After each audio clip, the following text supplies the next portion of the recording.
Hello and welcome to episode 88 of Driver Suit Blog Radio. As always, I'm your host, David G. Firestone. So after a litany of troubleshooting after last week's episode, I'm using my old microphone for the time being as I await delivery of a new cable for my good microphone. So I apologize for the audio quality, and I also apologize for having to cut 3 minutes worth of material out of last week's episode that didn't get recorded and was only silence. I will be covering that information a little later on in this episode, but we're going to start off with IndyCar TV ratings for this episode because after the TV ratings for Laguna Seca came out, there was this whole big thing that, IndyCar viewership was up in 2023 and this was the most watched IndyCar season in years. I ended up finding some numbers that were put out by AutoRacing1.com, link in the description. They had a whole chart of numbers and I had to look into this for myself. So I'm going to be using only total viewership. I'm ignoring the key demo, which I think is stupid. So, according to my calculations, after running the numbers for both 2022 and 2023, in 2023, the total viewership average for an IndyCar race not on television, I'll get to that in a few minutes, was a .68 rating with 1,144,000 people, which is up 91,000 at a .04 rating from last year. The average for NBC was 1.29 and a .76 rating, which is actually equal to last year and 24,000 more people per race. The USA average was a .32 with 572,000, which is a .07 and 177,000 people higher than last year. And the USA loss was quite substantial. I'm looking at my numbers. I might have gotten this one wrong, so I'm not going to say for sure. But you lost an average of a .44 rating in at least 600,000, if not more. Now, everyone was saying, it's the most viewed season in years. Really? Because of the 16 races that were broadcast on regular TV, only 7 of them, Nashville, Detroit, Gateway, both Iowa races, Laguna Seca, and Barber were up. Nashville got an astounding plus 992,000 viewers, even though the race was moved from NBC to USA. Detroit, which was moved from USA to NBC, was second with a gain of 693,000 viewers. Gateway, which was moved from CNBC to NBC, got an additional 537,000. The second Iowa race got 336,000 additional viewers. The first Iowa race got an additional 180,000 races. Laguna Seca gained 31,000 and Barber gained 10,000. 9 of the 16 races broadcast on regular TV lost ratings. Road America lost 702,000. Indianapolis lost 490,000. St. Petersburg lost 464,000. Texas lost 464,000. The first road course in Indianapolis lost 287,000. Mid-Ohio, which was, by the way, moved from USA to NBC, lost 138,000. The Indy 500 lost 126,000. Road America lost 116. Portland lost 26,000. And Long Beach lost 19,000. Now, when you talk about the IndyCar season, you have to mention the utter disaster that was moving the Honda Grand Prix of Toronto from NBC or even USA to the what's the word I'm looking for here? The hellscape that is Peacock, because they aren't getting viewers. And how do I know this? Because they list all of the Honda Grand Prix of Toronto races that were aired on Peacock. This is their exact words, by the way. Not published, too embarrassingly low. If you are a fan of racing, you understand why this is an issue. Now, the argument might be made that these numbers aren't great when it comes to competition with NASCAR, but the numbers do tell the story. Now, at the time of recording, I haven't seen the races. I haven't seen the ratings for either Bristol or the race before that. I'm blanking out at the moment. But outside of the Chicago street race, only 2 races in all of 2023, only 2 races gained viewership from last year. And the Chicago street race, by the way, did numbers that were slightly less than the Indy 500, which is kind of impressive. The 2 races that gained viewership were the 2023 Martinsville race on FS1 and the Nashville race on NBC, which both really didn't have significant improvements. You could call them slight at best. Outside of that, every single NASCAR Cup Series race, with the exception of the 2 that I haven't seen yet, have lost viewership from 2022 to 2023.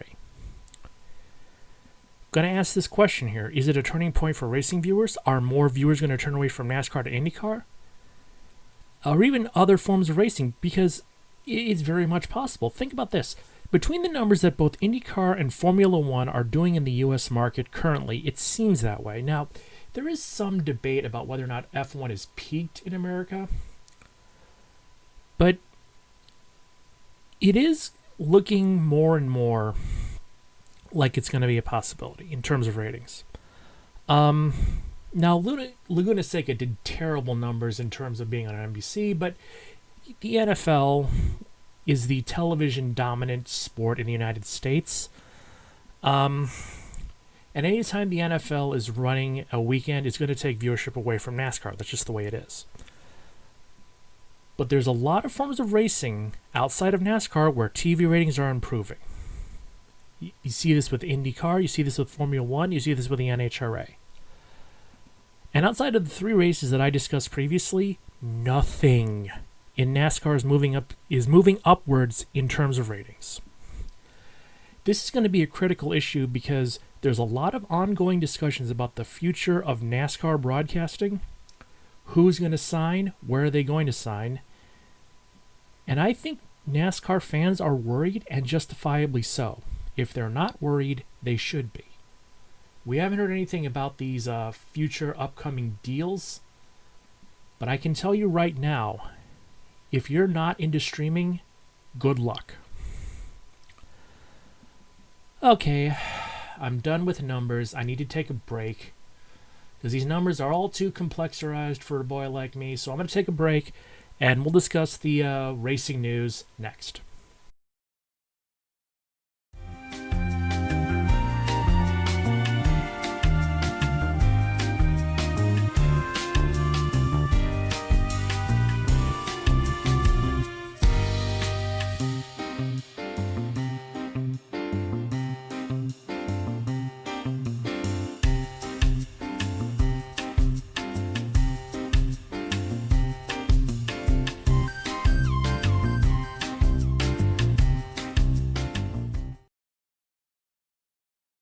Welcome back.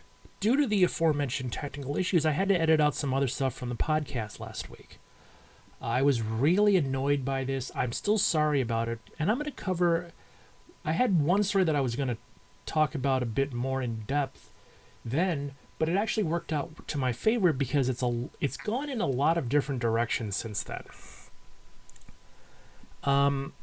Legacy Motor Club, I was going to talk about the fact that John Hunter Nemechek was signed to drive the number 42 for them in 2024. John Hunter, very well-established driver, son of front row Joe Nemechek, who was a teammate of Jimmy Johnson's in Hendrick Motorsports. But to quote John Hunter himself, quote, "To be able to announce my plans for next season so early and officially say I will be competing full-time in the NASCAR Cup Series relieves a lot of pressure. There was so much to be done for next year, and this gives me the opportunity to get the news out and move forward. Also driving for Murray Gallagher, Jimmy Johnson, and Richard Petty is a dream come true for me. Now, Legacy Motor Club CEO Cal Wells said of the signing, quote, John Hunter has been around a racetrack literally since the day he was born. I watched him since he was a little kid, from walking around the track in a fire suit matching the one worn by his father, to becoming the talent he is today. He is a perfect fit for the club, and I expect great things out of him. You know what? I like this move. I think John Hunter is underrated. He's very talented, and he's highly underrated. I think he deserves a chance at the Cup Series. I've felt that way for years. Now, it's also very well established that just because a driver is good in the lower series doesn't mean he's going to be great in the upper series. I get that. But this is a guy who I think has a very bright future in the Cup Series. I like this guy.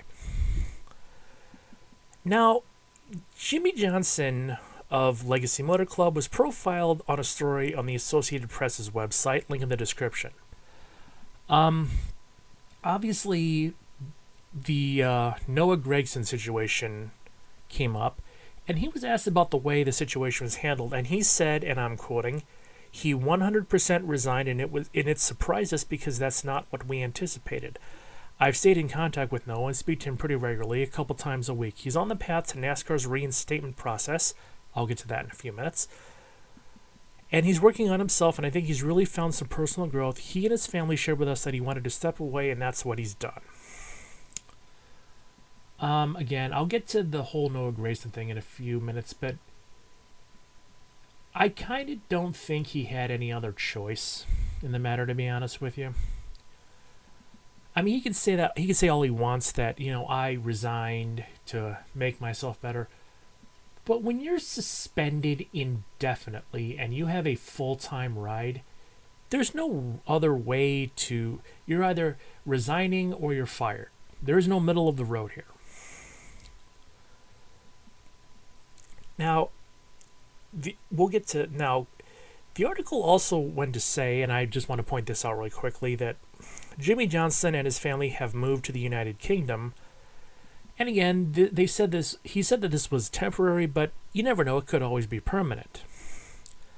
Part of the reason that this took place was it was to help the family heal from their recent family tragedy. I'm not going to be discussing that anymore. It's just a horrible situation. Now, I did link the AP article in the description, and it's definitely worth a read because it is an interesting read. Now, going back to Noah Gragson.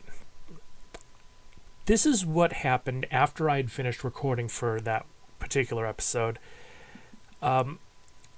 His suspension had been lifted, and he's been reinstated and is free to return to all NASCAR activity. On his Twitter account, he posted the following message to his fans, and for some reason he did this in all caps. Quote, I want to express my sincere gratitude to NASCAR for reinstating me. Over the past several weeks, I have dedicated myself to personal growth and reflection, and I believe I've become a better person. Because of it, I couldn't have done it without the support of my family and the NASCAR industry. I am now more focused and committed than ever to representing my future team in the best way possible. I'm eager to get back behind the wheel and compete at the highest level, giving it my all on and off the track. Thank you to everyone who's been a part of this journey, and I can't wait to make the most of this second chance. Okay, first off, can we please stop posting these messages in all caps? There's no point to it. It's stupid. We're right here. You don't need to shout. And second off, given what he did, and given the seriousness of the nature of what he done, I think reinstating him in less than a month was the wrong move to make. I would have, at the very least, suspended him for the rest of the 2023 season. You can say whatever you want, but whether or not you like it, if you're involved in the Cup Series, the Xfinity Series, or the Truck Series, you're a role model. You might not like it, you might not think it's the best thing, but you're a role model whether you like it or not.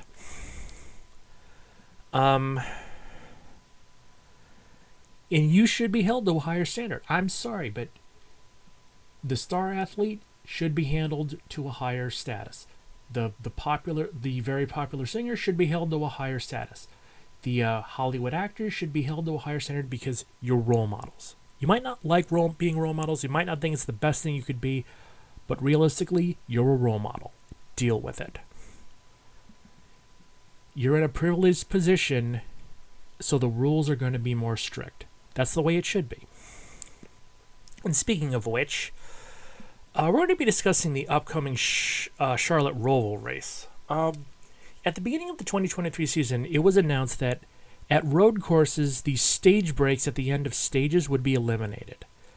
This move was met with near universal praise from fans as we are sick of the action slowing down, with no payoff whatsoever.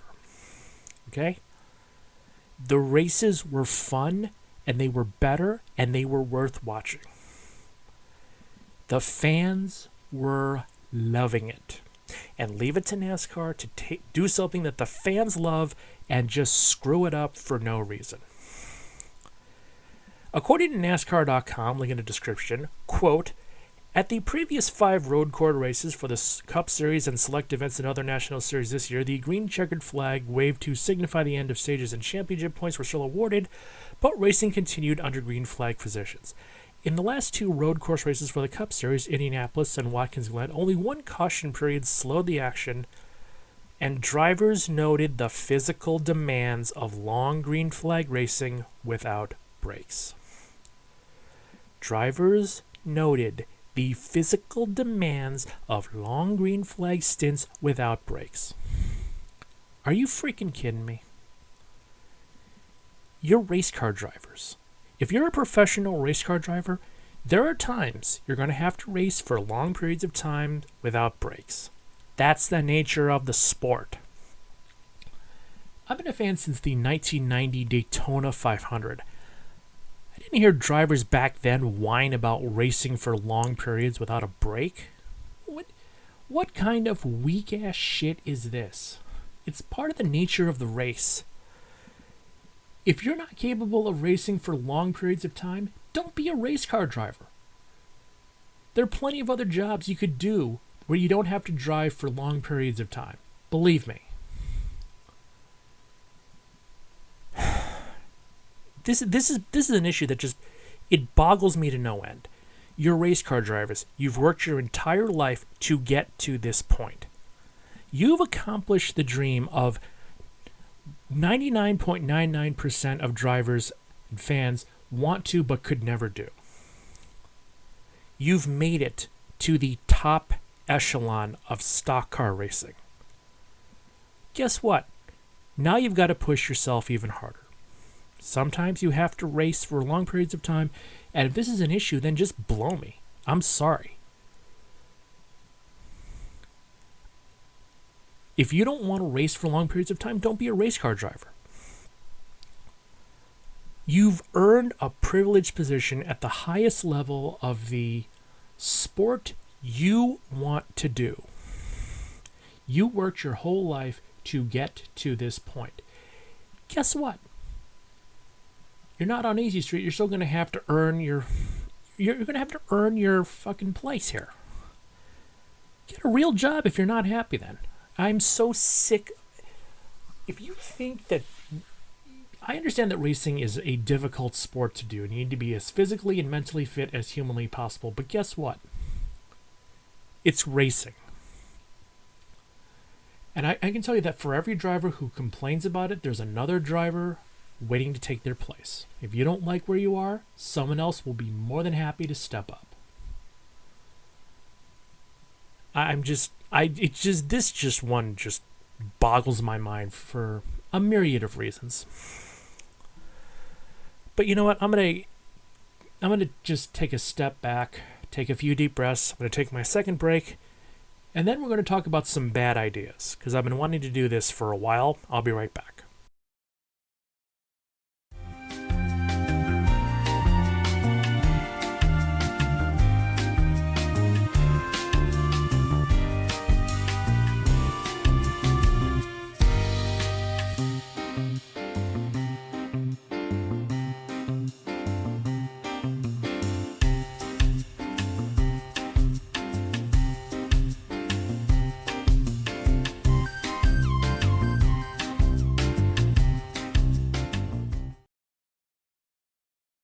So, welcome back.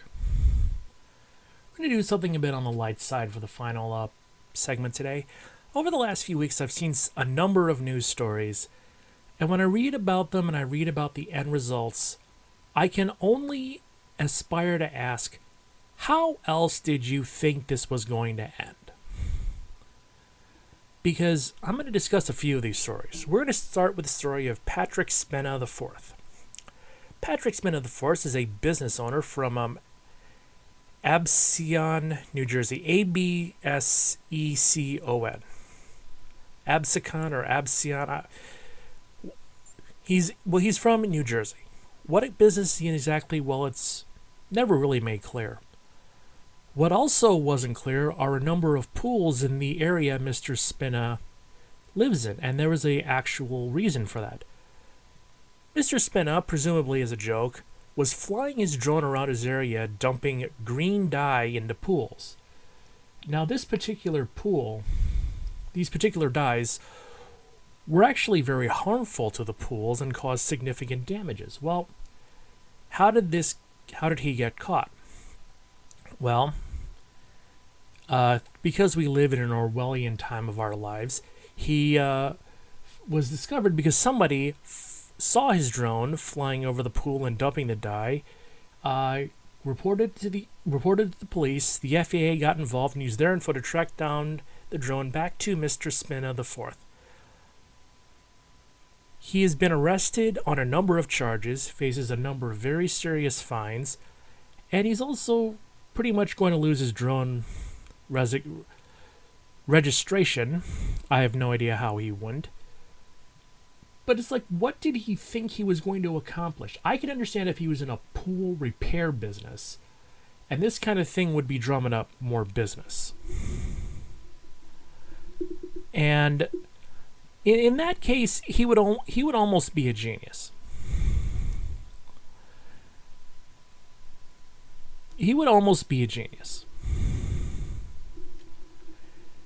But he's not. I don't know if he was doing this as a prank or what was going on with this guy, but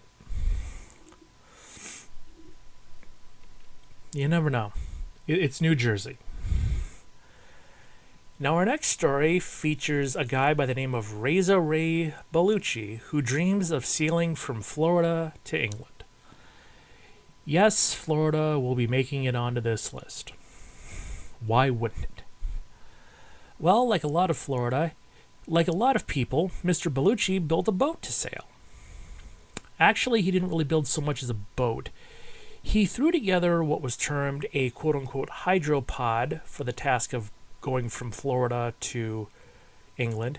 Now, this isn't a traditional boat, it's more like a cable spool which was afloat because of wiring and buoys.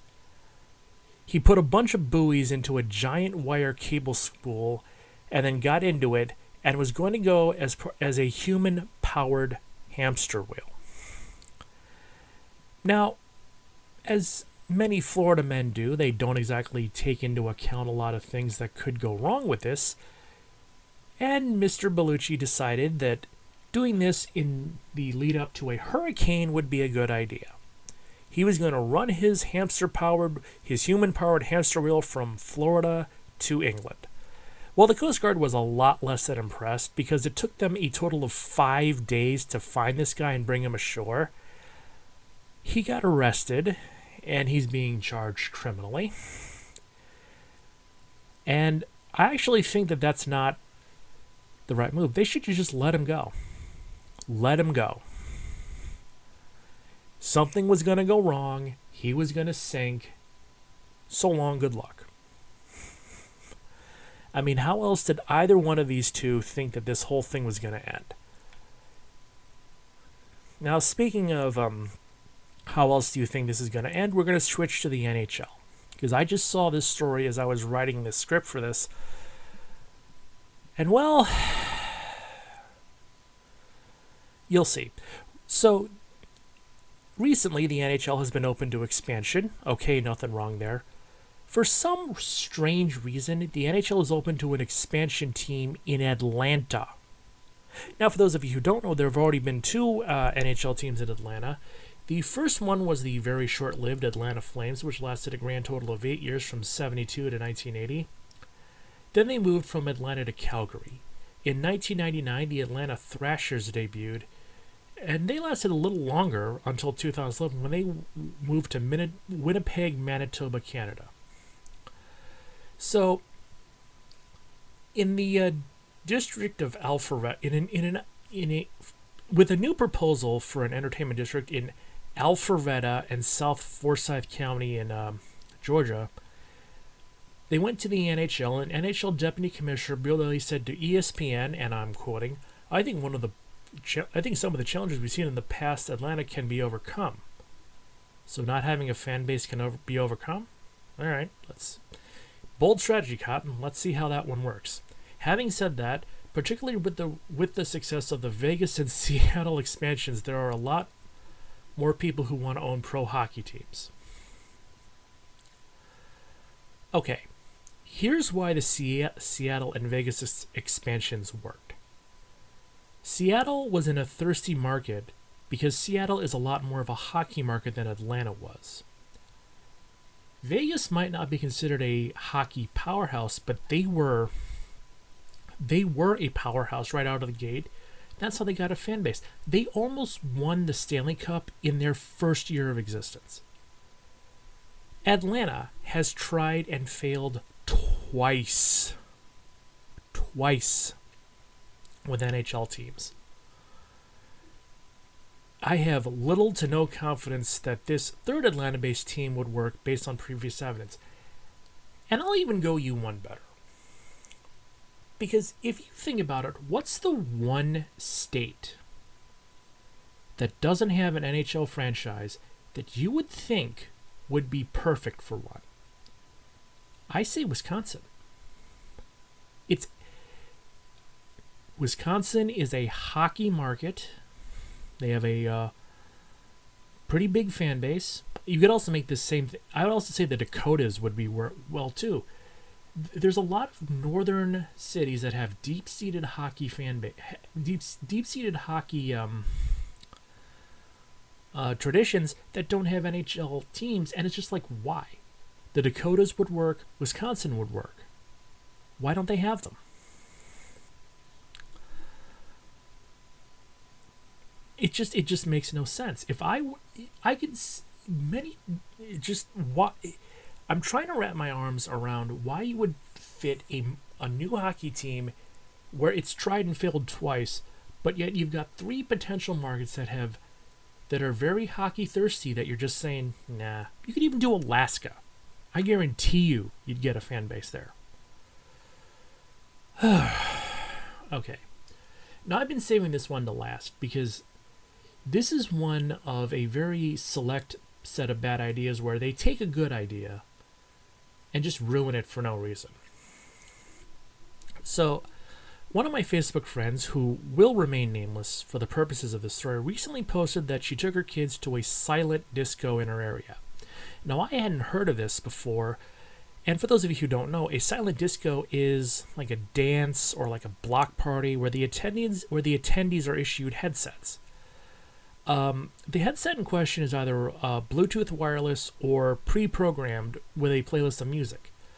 So the attendees can dance without making a lot of noise. Now, let's just pause it right here. Before I go on, I have to say that I'm all for this idea. I like this idea. It works perfectly, especially for kids' parties.